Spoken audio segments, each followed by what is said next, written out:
Yo, what's going on, YouTube? It's Hi, the Lockwoods. it is the Lockwood. Yes, and this is Live, Love, Lockwood. Yes. Yes. It's been a while. Just like on the previous video, we told you that we was gonna come back with part two. Well, this is part two. Yes, it is. Mm-hmm. We are so excited to come today with our part two on marriage, Yes. being young parents and married people. I can't remember. Yeah, So being. anything, it was something about marriage and Mm, parents and something. yeah, Yeah. yeah, but So yeah, baby, how do you feel about marriage? it's good. Um, oh, I ain't gonna lie. It gets kind of difficult at times, but it's all about what you all want to how you want to get through it, and what all you put into marriage, and that's what you'll produce and get out of it. So it's all about what the mindset you have, and you know what about you? Yeah, I'm outside. Okay, I'm just kidding. But yeah, I definitely think it's about putting in effort because I think with anything, like just like with a job, you go in there and you have to work hard. You just can't come to work and just be like, I'm here today. Hi, and just don't do anything. Like in order to get your paycheck, you have to put in your effort. You have to work. You have to come in and do whatever your responsibilities are for your job. So marriage is work as well. You have to put in something. You have to make effort. Like if you don't ever, do anything for your marriage, like if you're not trying to date your spouse, if you're not trying to spend any time with them, if you're just like come home, don't talk to them, just watch TV, like your marriage is gonna fail if you put no effort into it. So just like with anything else, you have to put effort. You have to it's like, I think a lot of people compare it to grass. I think I've heard this before, where you have to water it, you have to take care of it. And that's just how you have to do marriage. You have to take care of it. You have to put time and effort into it. If you Mm-hmm. want a healthy and lasting marriage, you have to do the work. So, Oh yeah, most definitely. I'm sorry, something was in my eye. Okay. Yeah. But yeah, so even like after we did the last video, we had started thinking of other things that we could have talked about. We were like, oh my god, we could have mentioned that in the video. So Mm-hmm. that's definitely why we wanted to do a part two, because I feel like, especially with this topic, there's just so much you can talk about, And just want to just a disclaimer, like we're not saying we know everything about marriage. We're not saying that we have all the answers. We're not saying that we've been married so long that we can now tell, we just going through the experience that we had, and we are willing to share them, because there's just like I said before in the video I made by myself, there was time when I would come try to just look for some kind of advice sometimes about marriage, and there would be no content out there. So I want to be able to give a godly perspective for Mm-hmm. people on marriage. Well, that's what we want to do, just so if maybe are in a rough spot in your marriage and you don't know how to get through it, and maybe it's not looking hopeful, that hopefully that's something that we can say, the things that have helped us, that we have even learned from other people that have blessed our marriage and gave us advice, maybe it can help you as well. Oh yeah. So that's definitely what we had. Oh, and one thing, like we talked about last time, I mean, that after we did the video, we was talking about how, there's times when in marriage where sometimes you're weak at something, and your spouse end up is strong. So it's like, Mm-hmm. when you may not know the answers, or it's something that maybe you struggle with, your spouse, a lot of times, sometimes God will give you that person that kind of balances you out, where you may not be good at finances and figuring things out. He'll give you a spouse that may know how to handle those things. And that's Mm-hmm. something that we've learned. Like, there's struggles I have, and my husband is able to kind of pick me up and kind of encourage me in those areas where I get weak. And then in times where maybe he's struggling, God will speak to me and give me words to say to him to Oh help yeah. him in those times. So he kind of helps in marriage. You should always maybe balance each other out, I think, and be that voice when the other person may be a little Mm-hmm. stuck or confused. You should be able to help pull them up and help give them some guidance. Yeah. What you want to say? Yeah. And I also just wanted to share. last week what I was, dealing with, I shared it with my wife that it was about, my purpose. Oh yeah, that's it. Yeah, and it was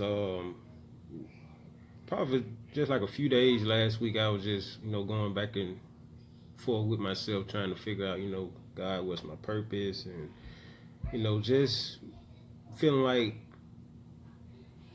what I'm doing now, I can be doing more.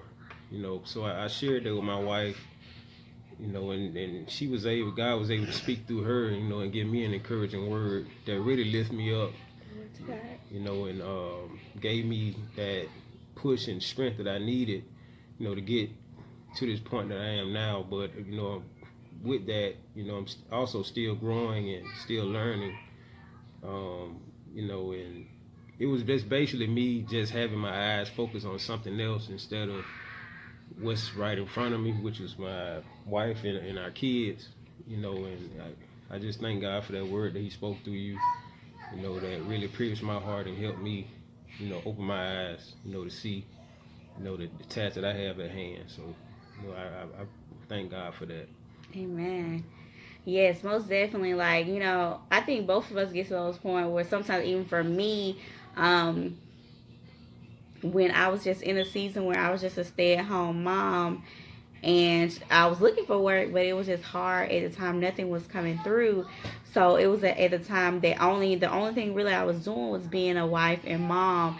And sometimes I guess we feel like, well, in this society it teaches us like, oh, well, that's not good enough to just be, a stay at home mom or just be a wife. You have to be doing something else, like, in order to feel successful or to feel as though you have purpose.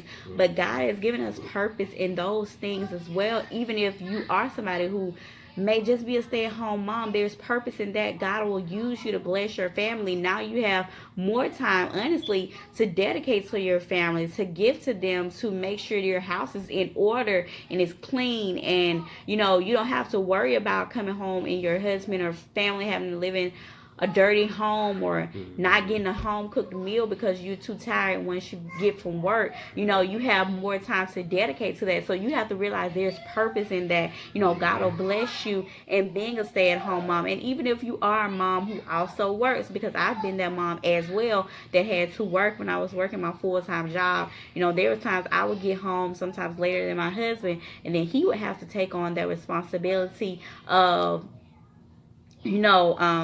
doing dinner or whatever. So, but there was purpose in that as well. So you have to just know that there's purpose, though. Don't feel like it's not enough or you're not doing enough. When you're teaching your kids to be good people and godly people, that's one of the greatest things you can do. And we don't realize sometimes, like I said in the last video, how hard of a work and what a big responsibility just parenting is.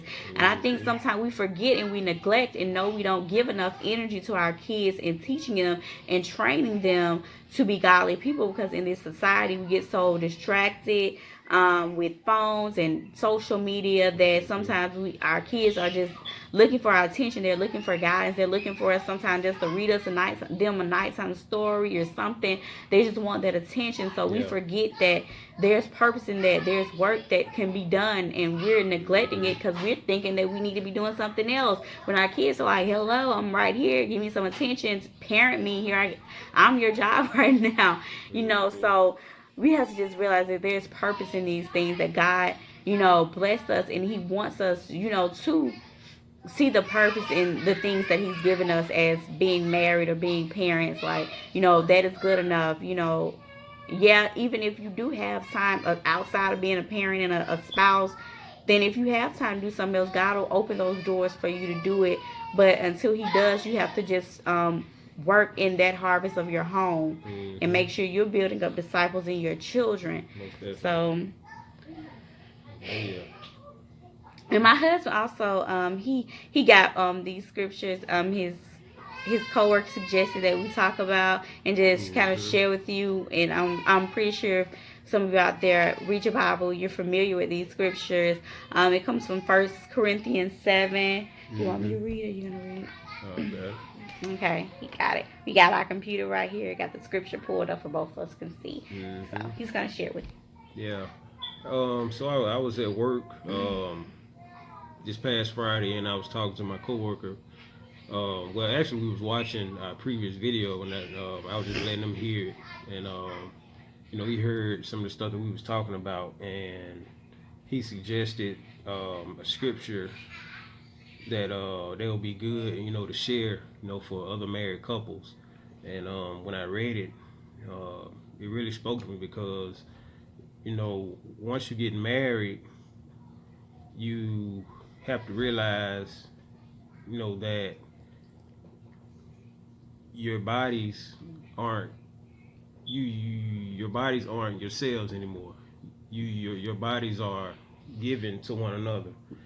So that's what this scripture in 1 Corinthians 7 was talking about. I'm just gonna, read some of it, and then, if you have anything, just say anything. It starts out with verse 1. It says, "Now for the matter you wrote about, it is good for a man not to have sexual relations with a woman. But since sexual immorality is occurring, each man should have sexual relations with his own wife." His own wife. And each woman with her own husband. So that means no going outside your marriage, trying to have sex with other people. Keep it within your marriage. Yeah. In verse 3 picks up, it says the husband should fulfill his marital duty to his wife. So husbands, we have a duty that we have to keep with our wives. And the screen went out. Oh, there you go. All right. And it also goes and says, and likewise the wife to her husband. So the wife has duties to her husband.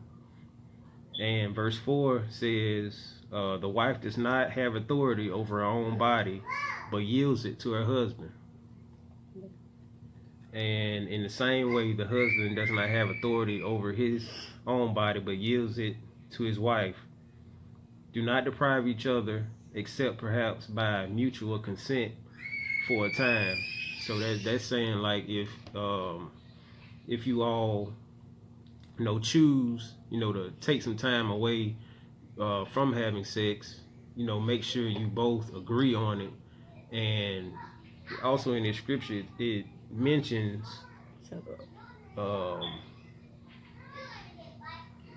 let's see, excuse me, y'all. Except by mutual consent and for a time. So it's not permanent. It's just, for a certain period of time. So that you may devote yourselves to prayer. To pray. Not to just be mad at each other, but to pray. So you saying we can't be just hold it out because we mad? No. Oh. I'm just kidding.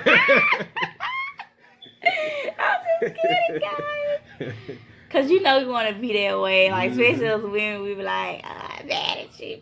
You ain't getting that tonight. I'm just kidding. That's all right. Keep it real. Keep it real. But you basically what I was saying, if we're Christians, we can't be trying to say, you ain't getting it because I'm married. Because I'm mad at you right now. Yeah. So you have to still, Oh, yeah. It's kind of, and that could be a way for y'all to make up, Exactly. Yeah, but that could be a way to make up. So, don't try to hold out. Just go. Not saying that the other person should force the other person to do it. Say, well, you my wife, or you my husband, so you supposed to do this. No, you need to be respectful. Kind of romance that person so that I'm talking about that person, your spouse, so that you all can make up and reconcile. And so I want us to continue on to this part, then come together again so that Satan will not tempt you because of your lack of self-control. Because see, what happens a lot of times, especially when you're mad at each other and you say, well, I'm not going to have sex, then the enemy knows he will use somebody to come to you in that time when you all are mad, and they'll see you. Oh, hey, how you doing? Somebody that you probably even heard from in years. How you doing? How's the marriage? How your marriage going? You know, just trying to tempt you, trying to get you to say, oh, it's my husband get on my nerves right now. They look for a little crack so that they can try to get in and try to get you away from your spouse, and they can seem like, oh, well, I'm here, I wouldn't do you like that. You know, that people say anything. So you have to be careful that in those times where you're mad, that you try to be quick to reconcile with one another, so that you all will not allow the enemy to come in and cause you to stumble, because that's how easily he can come in. And we have to be careful about opening up to people that are not our spouse. I know a lot of people say, well, you can have friends that are of the opposite sex, but if you always going to that person telling them about your spouse and inviting them into your marriage, that is not good. You're opening up a door. You're basically inviting Satan in to interfere and cause conflict between your spouse and yourself. So it's best to just, if you're having an issue with your spouse, go to somebody. If you're going to somebody outside of your marriage, go to somebody that you truly trust, that supports your marriage and who wants you to have a healthy marriage. If you're going to somebody who's probably not really even happy for you, they mad that you got married, and you consoling to them, they're gonna look for an opportunity to come in and try to cause division between you and your spouse. So you need to just leave them out your business. I used to go to people all the time. Sometimes before, when me and my husband used to have problems at the beginning of our marriage, I used to just post it on Facebook, like, ooh, I hate when folks do it. You do side comments. You try to throw shade, is what they call it now. But back then we didn't call it. You just, I don't know what they call it back then. But you just, I don't know. But anything, you try to throw shade and be petty, be like, oh, I hate when folks do this, but you really talk about your spouse. But like I said, when you do those things, you're inviting people. You don't think people know who you're talking about. Some people gonna have a hint. Oh, she must be talking because she married, so that she probably talking about her husband, or he probably talking about his wife. So when you do that, then you get those people invitation now to include themselves in your marriage, put their opinions in your head, come to your inbox trying to talk to you. You're inviting other people into your marriage. So it's best to just, if you are mad at your spouse, go to God in prayer and say, Lord, my spouse really get on my nerves today. He really hurt my feelings when he said this. My husband, or vice versa. My wife really made me, really got to me when she said this or did that. So you have to be honest, and then be honest with each other. If Marquise did something to me, we are so open with each other. It's like, I go to him, I may be mad at first, but then I go right to him. Well, babe, I didn't like when you did this. This really hurt my feelings, and we'll talk about it. So you have to just be able to talk to your spouse, be able to be open, honest about everything. Don't be afraid to go to them and talk to them, and be open and honest if something bothers you. I'm sorry, I kind of went on a long spiel. No, that's good. That's all right. That's good. That's a lot of good, things, especially concerning your marriage, and, how you can open the door, for temptation and for Satan just to come in and, tear down your marriage, So all that stuff is real good, and and also, just like my wife was saying, know how to go to one another. Don't be scared to express, how you feel towards, your spouse, because if you don't, they won't know, So we should definitely, be at a point, in our marriage that we aren't afraid to, let our spouse know, hey, what you said was, I wasn't. It kind of hurt me, and I really didn't like that, and also, you sharing that with your spouse. Now your spouse knows, hey, I can't do this, I can't say this, to my spouse, or, something like that. Or I shouldn't, because you don't want to be, well, I can't because they don't allow me to. But no, a lot of times when you do things, you're doing it out of respect and to keep peace. Like, if you know your spouse doesn't like when you say certain things, or maybe kind of do certain things that, may get to them, if they tell you, hey, when you do that, they really kind of, upsets me or it kind of makes me feel disrespected, you should respect your spouse enough to say, okay, well, I will try my best not to do that because I know that that's not something you like. So it should be all about respect. Just like as women, if we don't want our mate, our man, our husband to do certain things, we should, not, at the same time, we should not do things that they don't like. Yeah. We all, both have to respect one another and try our best to get along and keep peace in our marriage. Don't just try to do things, like I said, they don't like it and you constantly doing, it's like you're trying to cause conflict and confusion in your marriage, and that's just not something you should want, and that's just gonna come, nobody wants to be in a marriage that they're not at peace. They have to come into a home that they don't feel peace, they don't feel respected, they don't feel happy, there's no joy.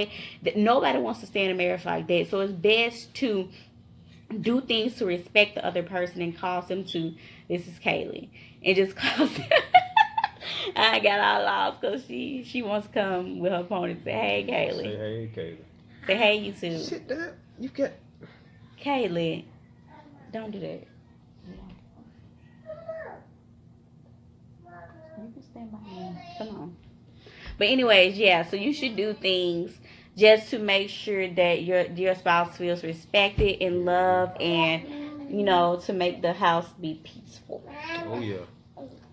Yeah, now, I also thought about something that was kind of, off the record, but it just reminded me, with people who aren't married and who would like to be married and they're wondering why they aren't married, you should really examine yourself, and see why. Maybe you all may have been talking, for a while. And you're wondering why this person, hasn't, as they say, popped the question. Maybe you should examine yourself, see it's something that you're doing that's maybe drawing that person away from you, or that makes this person feel less than, a man. I remember we talked about that. That a man, that's one thing a man doesn't want, to receive from a woman is feel like he's less than a man, and then that he can't, be the man of the house, So yeah, basically, like for me, I don't think a man. I mean, you can say if you agree or not. I don't think a man wants to constantly feel belittled, disrespected, talked down to. I don't think nobody likes to feel that way, first of all. I don't think a woman want to feel like that. If you're always talking down to somebody and you don't know how to respect them, especially in front of other people or by yourself, if you're always fussing at them and being belittling to them and making them feel, disrespected, honey, they're probably not going to want to marry you. And if they do, I don't know if y'all will have a lasting and healthy, happy, joyous marriage. I don't think nobody wants to live in that way. If my spouse was constantly belittling me and talking down to me and disrespecting me, we would definitely have some major problems that I would probably be like, I'll be reconsidering, especially if I knew he was like this before we got married. I definitely probably would be prolonging marriage if I didn't just altogether leave the relationship alone. So sometimes, I think before marriage, you definitely need to make sure that you all respect one another. These things that you should be practicing before marriage, respecting one another, honoring one another, alone and when you're around others. Like when you definitely are around others, don't disrespect your spouse. Don't talk down about your spouse and make people look at your spouse a certain kind of way because you're constantly talking about them, belittling them, just disrespecting them. Like who wants to be with somebody that when we're around other people, you're making me feel like an idiot or something. I don't want to be with someone like that. Exactly. That's just not healthy. It's not. But that's just one thing that I felt on my heart, to share for the unmarried and who's looking to be married. Yeah. So I know. I think you had a scripture that you wanted to share, didn't you? Or not?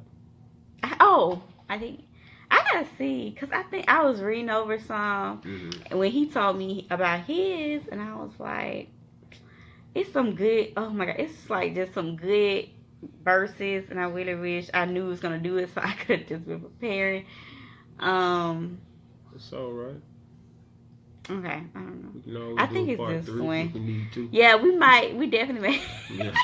I told you all, it's so much you can talk about. I wish we can get another couple. Also, maybe one day we can try to get some married couple we know to maybe do the video with us, so we can y'all can hear our perspective, and also maybe we'll have somebody else we know that's married to do it with us, and we can all just kind of discuss. And like I always say, if you all have any advice that you can give us, something maybe we can add to talk about, comments. We're open. I say this all the time, so don't feel like y'all can't comment. Just comment and say, hey, I think y'all should, whatever. We are so open. We don't mind. We don't know it all. And we are constantly like, how my husband took his co-workers' advice on adding the scriptures. I think that was great. And so we are open. We don't mind. We'll definitely do it and talk about it. We just I love just to see people in healthy, happy marriages. Oh, yeah. And I love to see people in love. That's one thing. I know it's been 25 minutes, but I just really want to say this. I love to see people in love who are married and have been married but are still affectionate. Like, they don't mind, like, hey, babe, in front of other people. Like, I don't want just no closet love where you just show affection to me. Show affection to me when we're just by ourselves, but I want somebody who's not ashamed to let other people know that, hey, I'm in love with this person. Like, I think this is my babe. This person that made me feel happy. It's my lady. He knows. Like, I used to be like, he used to try to kiss me in public. I used to like, no, did I try to kiss me? I do not like public display of affection, like, but now sometimes I'm like kissing him, I'm like wanting that, like. Oh yeah. Oh yeah. But yeah, I love just to see married people keeping that spice. And I know some people may say, get around, why y'all gotta do that in front of everybody? Like, honey, I'm happily married. I have a spicy hot marriage. I'm sorry that you feel uncomfortable. Now, I'm not gonna do too much. I'm not gonna be trying to have sex with my husband in front of nobody. But if I want to give him a kiss and I want to give him a hug, like, ain't nothing wrong with that. And people who just off the record, people who say that probably need to try it. Your marriage probably, is stale. Yeah. The flame probably going out. So maybe you need to try some, something. Might try to, just touch on them, kiss on them a little bit. Watch that spark just go. Feel on the butt sometime in front of folks. I do that a lot, so I don't care. But yeah, Hey, you said unfiltered. We have to be real. I love that. I don't want y'all to think like we gonna be honest. We gonna keep it real. Like, this is how you keep a healthy marriage. You have to be open, honest, real, raw, uncut in your marriage, especially with your spouse. Like, you gotta be real. And like I said, you gotta be able to keep that fire in your marriage. Like, we don't why would other people want to get married and they see your marriage all boring, and y'all don't have no kind of affection, like y'all don't really like each other. I don't care if you've been married 50 years, you better flirt with that man, that woman. You better get them some sugar. You better get them some sex sometime. I just like talking about that, but but hey, you gotta have a healthy sex life too, honey. You can't. No. You better keep it spicy, keep it hot. You ain't gotta do a whole bunch of stuff. You ain't gotta invite a lot of things in, but you can still have a good, healthy marriage, sex life as Christians. I don't know why people think Christians are just boring and don't have a good sex life. I don't know who think that. But I think some people have their perception like, they just Christians, they probably don't know what they're doing. But no, you can have a healthy sex life as Christians. You can. Yes, you can. Now, it's almost been 30 minutes, honey. We got to wrap it up. So we're going to have to do a part 3. And like I said, hopefully we can invite another couple in to talk with us. And you guys, please tell a friend to tell a Tell a friend to friend. tell a friend to tell a friend to tell a friend to tell a friend about our channel. We want to keep the like I was like, hubby, when we gonna do a video? Hubby, when we gonna do a video? Because I want to keep it consistent. I don't want to just get something started and then stop. You know, I want to be consistent. I want to keep our page so that people can get this content and use it, and we can be a blessing to somebody else, guys. So, yeah. See, that's exactly what we were talking about. You know, your spouse be your encouragement. See, she kept on encouraging me. So I'm persistent. Yeah, and I thank God for that. Yeah, don't be trying. He trying to hurt me. I need to start doing my little shy person laugh every time I go like. But anyways, y'all, because he got me blushing. But anyways, so we had a good time tonight making this video. It's been 30 minutes long. Oh my gosh, this is so long. I hope y'all can see through this entire video. If y'all did, if y'all can't, watch half of it and come back and watch the other half later. Know what time stamp you stopped on and come back and watch it later. Just as long as you watch it and you are blessed and encouraged by it. Yes. And we thank you all for watching tonight. Thank you. And most of all, we want it to be a blessing to your life, you know, and just like my wife said, if you have anything that you want to add to it, you know, please feel free to comment, message us. We're on Facebook Messenger. We don't have Twitter accounts. Well, we do have them. We have accounts but we don't use. We have Instagram. I know I have an Instagram account, but I never am on there. Like, I don't even look on there. It's just, I don't know. It's just there. But anyways, my name is Shamika Nicole Hood Lockwood on Facebook, and his name is Marquise Deontay Lockwood. But if you find one of us, you should see the other one on the page. So you can just go from there. But anyways, you all have a great night.